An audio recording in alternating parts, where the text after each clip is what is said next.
Do you know what countries are in China's neighborhood? And who are their four brothers? And who are the ones who still don't want to establish diplomatic relations with China? It's a well-known fact. China is a huge country. 9.6 million square kilometers of land area alone. The ocean is also 4.73 million square kilometers.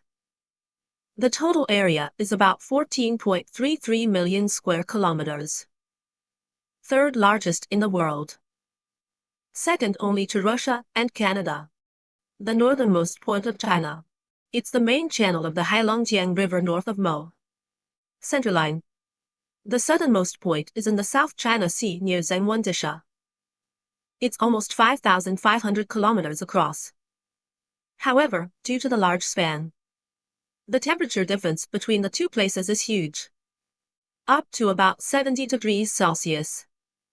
And the easternmost part of China is Haixi Island in Heilongjiang province. This is the first place in China to see the sun. And the westernmost point is near the Pamir Plateau. They're about 5,200 kilometers apart. 5 time zones. In other words, when the people of Haixi Island have gone to sleep, it's just getting dark on the Pamir Plateau. Yet across the borders of China's land, the length of the border is about 22,800 kilometers, one of the longest land borders in the world. And it has neighbors in 14 countries. They are Vietnam, Laos, and Burma in the south. India in the southwest. Not only Nepal, Pakistan, as well as Afghanistan. And Tajikistan, Kazakhstan in the northwest. Kyrgyzstan. And Mongolia in the north. Russia in the northeast and the Korean Party in the east. The largest country in this area is Russia. An area of 17.09 million square kilometers. The smallest country is Bhutan. Only 38,000 square kilometers. It's a bit larger than Taiwan province of China. Not only that, the country with the longest border with China is Mongolia. The length of the border is 4,677 kilometers. And the country with the shortest border with China is Afghanistan. Only 92.45 kilometers.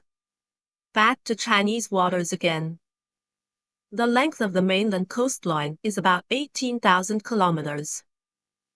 And is divided into 4 major seas. The Bohai Sea, the Yellow Sea, the East China Sea, and the South China Sea. The South China Sea is the largest, up to 3.5 million square kilometers. It's the largest area in China's offshore, and the deepest. And according to these 4 seas, China is separated from 6 countries. They are Japan and South Korea, Philippines, South America, Malaysia, and Indonesia. The largest of these is Indonesia. A total area of 1.91 million square kilometers. There are many islands here. There are over 17,000 of them. This makes Indonesia the largest archipelago in the world. Back to China's vast territory. There are 14 countries neighboring each other on land. The ocean is bordered by 6 countries. But of these, 4 of them are in a brotherly relationship with China. They're the Russians in the north, North Korea in the east, Kazakhstan in the northwest, and Pakistan in the southwest, both historically and today. They all maintain a good friendship with China. They help each other in times of trouble. We'll get through this together. walking around each other when there's no trouble. Economic development. However, the rest of the world is just average. There's another one that doesn't want to establish diplomatic relations with China. It's Bhutan. Bhutan is located on the southern slopes of the eastern half of the Himalayas. It's not just the topography that's so different. It's also almost 95% mountainous. This has resulted in a closed area since ancient times. And in the last 10 years, there's been very few people from out of town here. So Bhutan has very few diplomatic relations with other countries. And when you add to that the intervention of India, Bhutan has not been able to establish diplomatic relations with China. In short, China is a huge country. A lot of neighboring countries. There are advantages and disadvantages. The advantage is that it's good for foreign trade. Complicated relations with neighboring countries.